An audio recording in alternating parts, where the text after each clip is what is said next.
Happy Halloween and welcome back to my channel. Maybe the scariest thing here today is my fringe. I haven't quite decided yet, but in the spirit of all things spooky yuki and creepy crawly, today's video is going to be all about my spooky tattoos. I know some people have been asking for like tattoo tours here and there.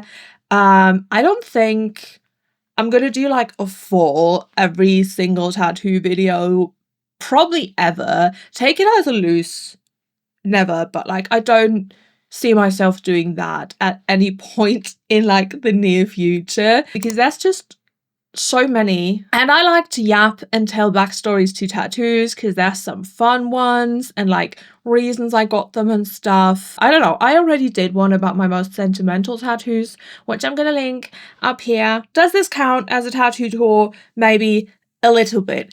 I don't know. I know I already did like a Halloween themed kind of video last week, which was last minute Halloween costume ideas, which you can still watch even if you don't need costume inspiration. You know, I'm gonna link it.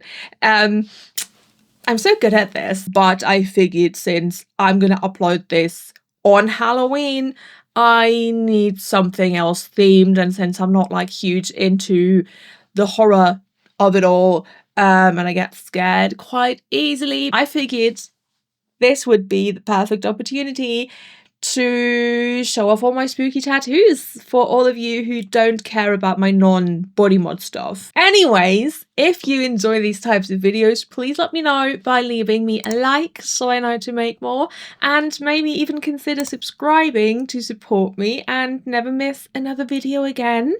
And let's get into my spooky tattoos, shall we? I think we're gonna go top down because if I did this chronologically, it would be all over the fucking place.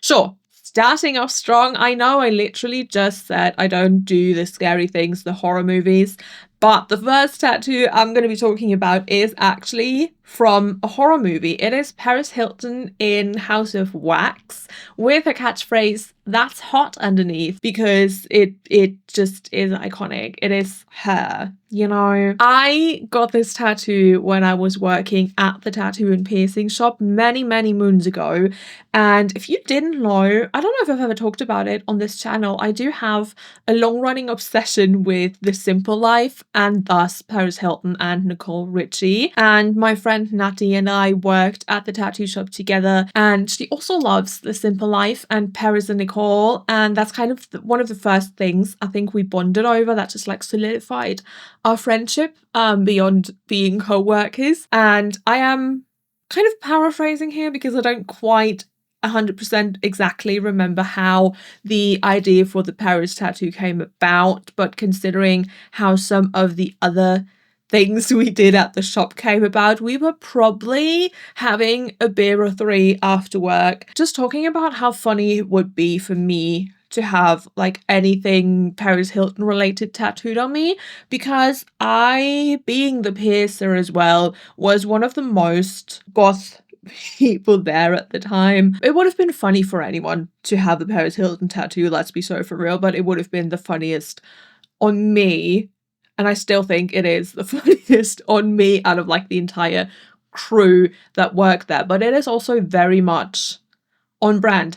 Anyway, we were probably just talking about how funny it would be for me to have a Paris Hilton tattoo, and I just kind of clung onto that idea, and I was like, I need a Paris Hilton tattoo yesterday. Let me figure out how to make this kind of me spooky, make it fit my sort of aesthetic. And thankfully, Paris Hilton starred, like I said, in the horror movie House of Wax in, I don't know, 2005, 2008? I have no fucking idea. I saw the movie once. That's how we ended up where we ended up, and now she's on my arm forever and I love her dearly. And it is also one of my like fun facts when I'm forced to meet new people to be like, guess what celebrity I have a tattoo of, and no one has ever guessed it correctly so far.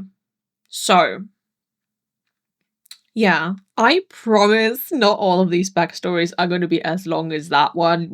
We know I can't shut up. And the parrot tattoo is like by far one of my favorites. Anyway, the next tattoo concept, I don't know, is my vampire themed sleeve. Now, this did not initially start out with the intention of it becoming a vampire themed sleeve. It just kind of happened over time, and I could probably still steer it a little bit in a different direction, but I don't think I want to, because it is quite fun to have like one arm that's just whatever, like one patchwork sleeve that's just kind of whatever and things that mean a lot to me, and then the other one be kind of themed, because I do love an overall tattoo concept, which I feel like I kind of lost sight of, but it's okay.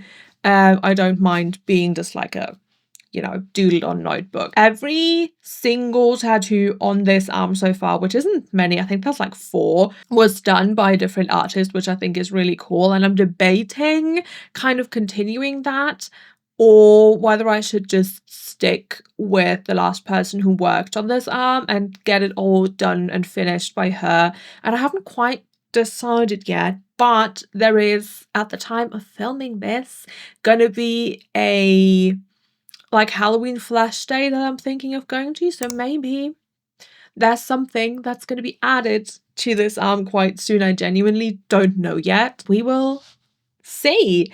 Anyway, I just promised it would be less yapping, and here I am yapping. The first tattoo on this arm that I got was this bat, which was done at a Halloween flash day, and I saw the tattooer who did it posted as like a preview, and I fell in love with it, and thank goodness no one else wanted it, because I arrived late because I couldn't get myself to go in alone, because I have a bit of a problem with social anxiety, and it used to be way worse when I was younger, and I got this when I was like freshly 18, and it's just a bat from a random guy, and I named the bat Bad because it was a time of naming your tattoos for some reason. The second piece I got on this arm is this lovely fellow on the outside of my forearm, backside of my forearm. I don't know, you see where it is. He's pretty cool, and also the reason I can say I have a portrait of my tattoo artist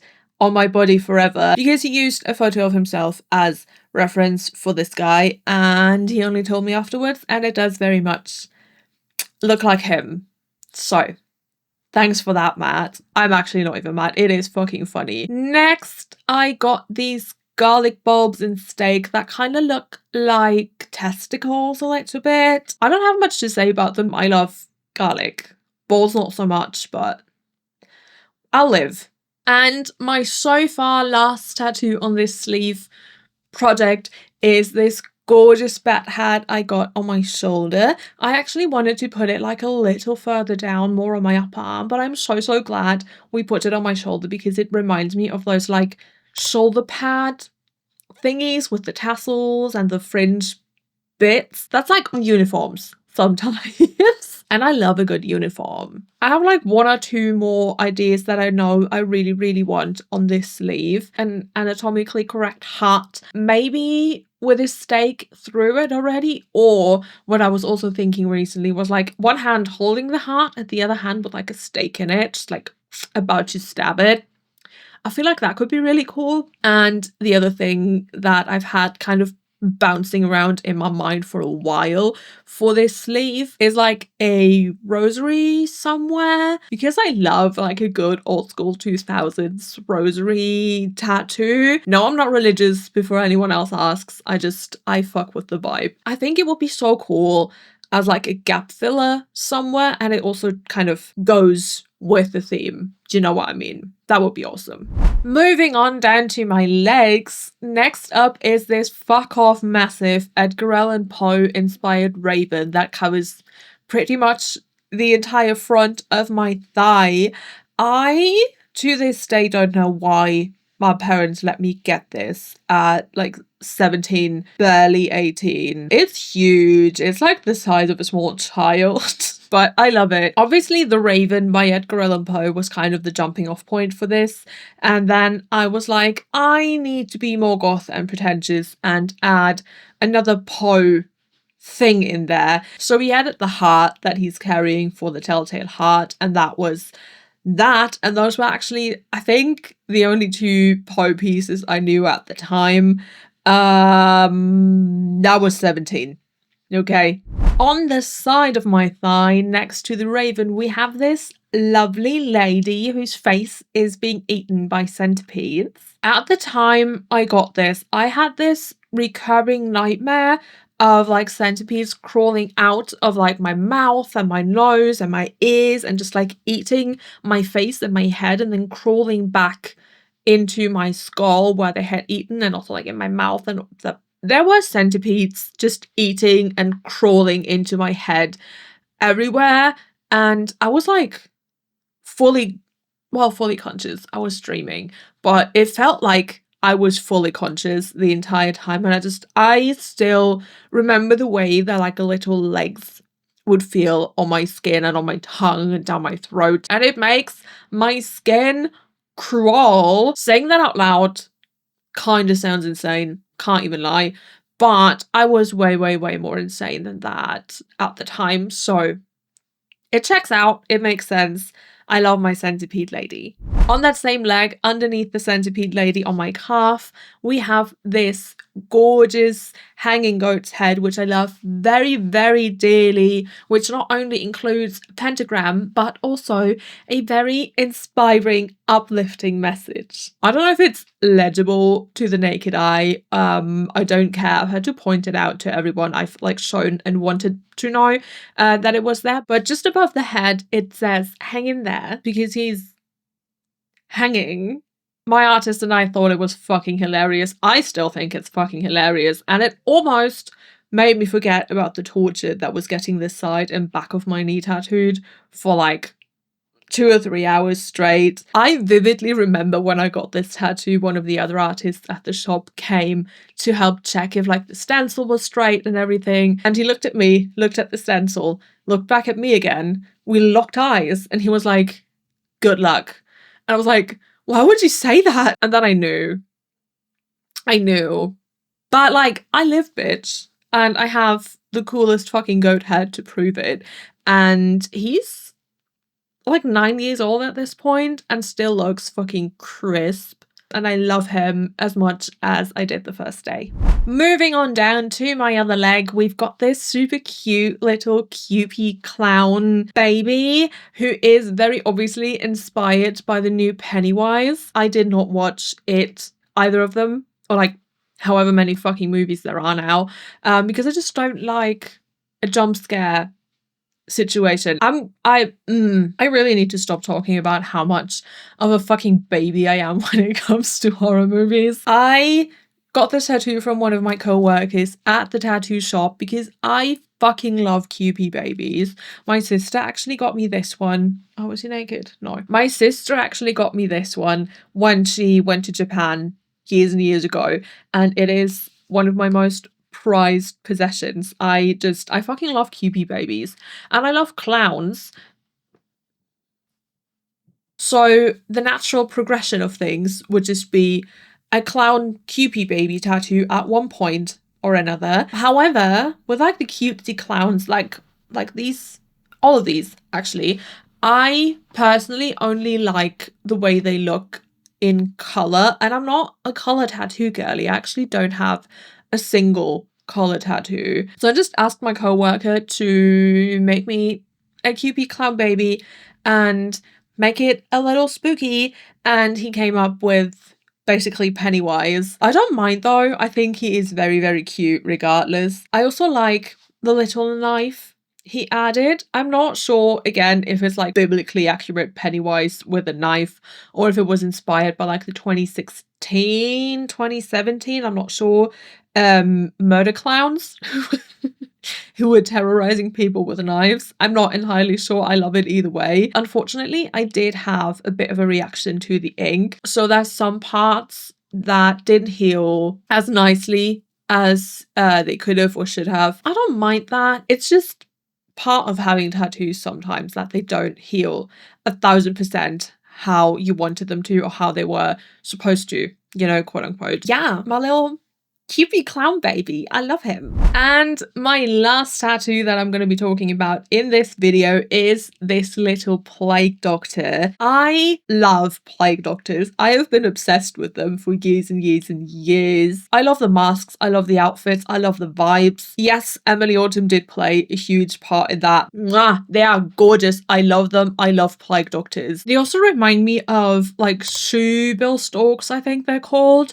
I used to have a bird book when I was a kid, and I was beyond obsessed with the page about the shoebill stalks, and I just like their shapes. You know what I mean? All that to say, I just fucking love plague doctors, and yeah, I have a tattoo of one. Great story. And those were all my spooky, scary, creepy tattoos for today. I'm sure there will be more to come at some point, but that's it for today. If you're watching this instead of trick-or-treating or being at a Halloween party, I hope you still had an appropriately spooky time. If you're watching this any other time, I hope you still enjoyed yourself. Do you also have spooky tattoos? If you do, please let me know in the comments. I yearn for the day YouTube will let you comment photos. I don't think it's ever gonna happen, but please let me know. If you don't, maybe you have plans for tattoos. They don't have to be spooky. I would still love to hear about them. As always, thank you so much for hanging out with me today and listening to me yap about my skin friends. And I will see you in the next video. Bye! Happy Halloween!